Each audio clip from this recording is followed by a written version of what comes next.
There's the explanation on ESPN Radio from Boog Shambi. Tells you everything you need to know. Yeah. They won at 8-0 last night. They swept the season series from the Mets.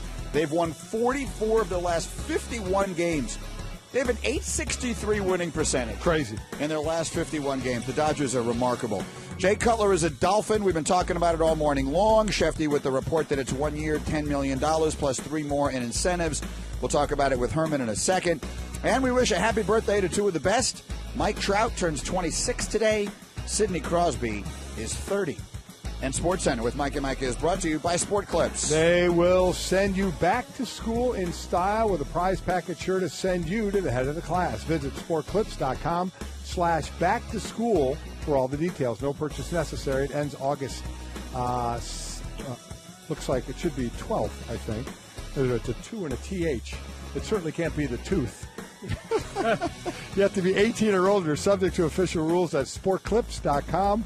Void where prohibited. You play to win the game. Good save. All right, we're Mike and Mike. And it is our pleasure to welcome the one, the only Herman Edwards into our studio. It's been far too long since I've said you guys that. been on vacation. How are you? We were gone last week, but now we are back, and it is delightful to see you as always. Good to see you guys. Always good to come on the show, obviously. And Captain America has spoken up. Yes, he has. Or not spoken up. One of the two, however you want to look at it. We'll look at it differently. We got the Brady on the table today. We got Cutler, Kaepernick, all that. I do want to bounce one thing off both of you quickly in the last 15 minutes.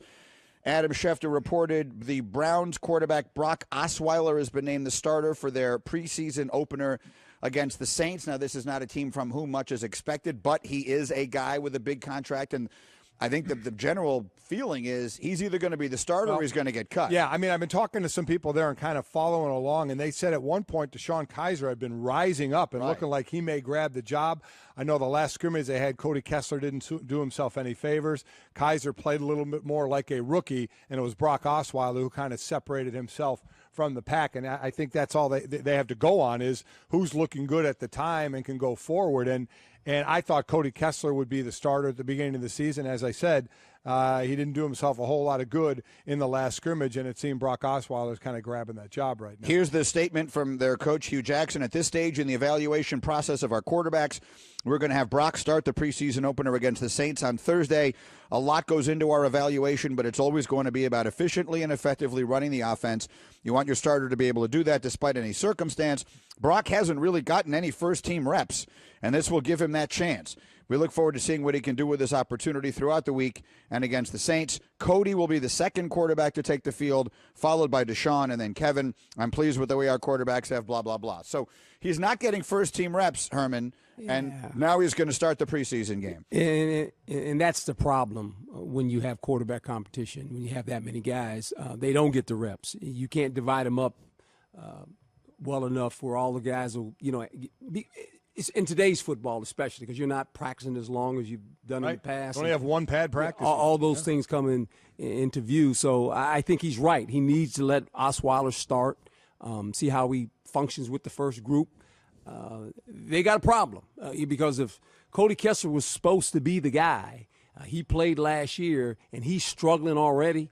That's not a good sign. So if you have, putting the coaching cap on, if you have legitimately three quarterbacks, you don't have for one. A starter. No, I certainly, you don't have one. Certainly you got three. That. You don't have one. So how do you have to?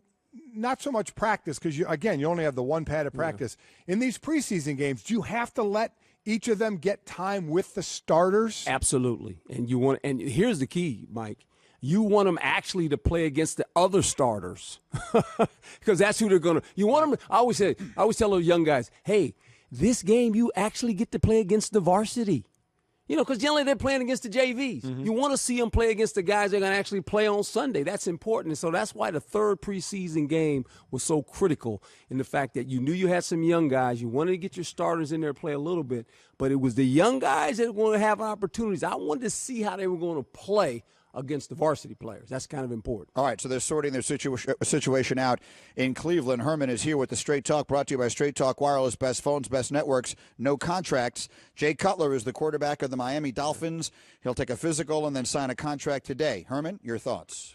Well, that was an easy get for Coach. I mean, he's a guy that actually could go in right now and call a play. I mean, he could get you out of a bad play at the line of scrimmage. He knows the offense. Is he in shape? No, he's got to have 4 weeks to get in shape to play the quarterback position.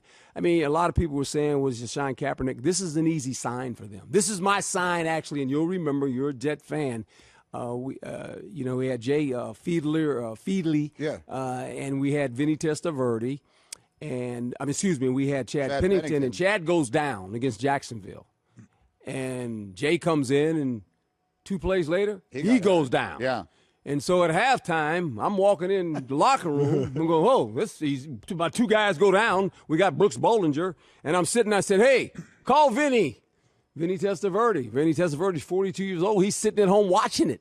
And he's going, Coach, I said, can you help? I said, yeah, you can help us. Can you come back this week? He comes back. Brooks Bollinger plays against Baltimore. And then Vinny starts the next game. And we actually win with Vinny. But now we played 5 quarterbacks. That year. We didn't win a lot of games. But this is the best scenario for the Miami Dolphins. Explain why. I was trying, but do it from the coaches. Now Cutler comes in with Adam Gase. So I've tried to. We've talked about this a lot over the years. Is when for a quarterback to learn a system, it's like learning a different language. He knows that language. So explain that of just how much easier it will be. He can actually go in the offensive meeting room and sit there and understand exactly what coach is saying. He doesn't have to have any.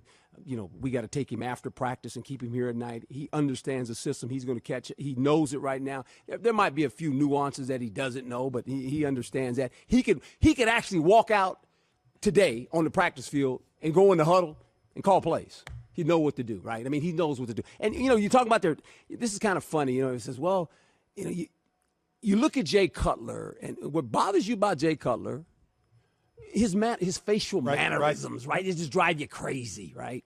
But when you look at their records, he's 68-71. Colin Kaepernick is 28-30. Okay, Colin Kaepernick's 59% passer. This guy's 62.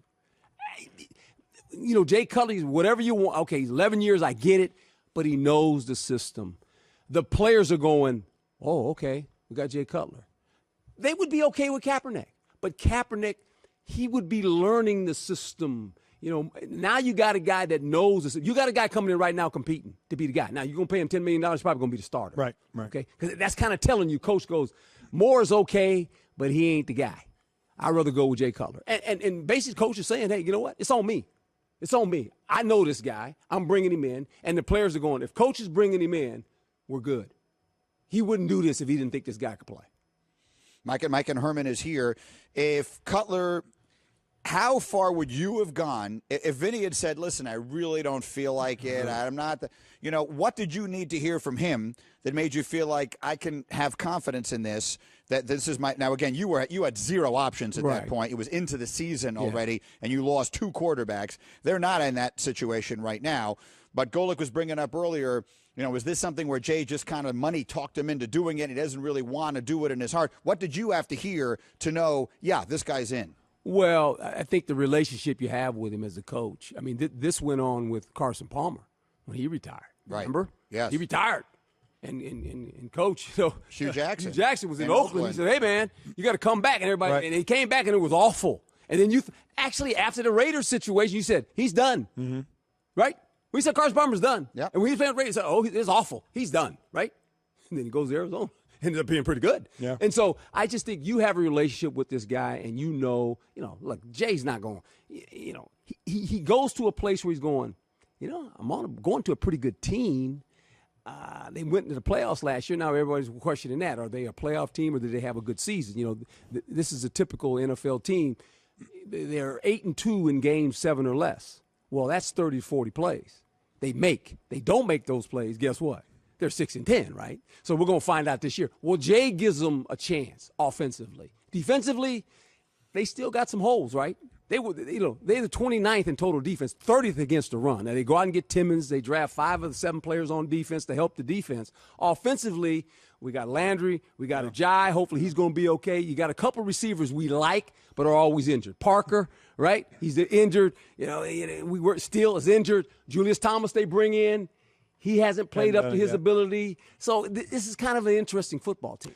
From the other side of it with Colin Kaepernick, from a head coach relationship with a GM relationship with an owner, in your opinion, does every team already basically have the scenario played out whether they would take Kaepernick or not? Yeah, and I think the teams that would like to have his services to compete at the position are being hamstrung by their owner. Look, guys, this is real simple. Whenever you hear it's an organizational decision, basically it's the owner. Okay? We said this before. I mean, look, there's 110 quarterbacks in camp. He's not one of them. No, that just to compete. They ain't letting the guy compete for whatever reason. And for me, it's real simple. It's business. It's all about business. And they're worried about the uproar, which we've seen before in other situations where players have kind of, lost their way. They've had some transgressions. We have players in this league with transgressions now. We have people in the front office that has transgressions and have gotten second opportunities. This guy is not getting one. Now, we're basically every week saying if somebody gets hurt, he's going to get a chance, right? We're actually saying somebody's got to get hurt to get this guy a chance. 110 quarterbacks in there. He can't compete.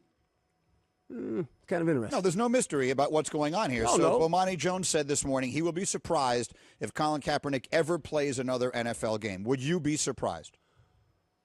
Ooh, I hope that's not the case. I would be surprised. Look, we can say what we want. The rookie of the year was Robert Griffin. He's sitting at home too. Right.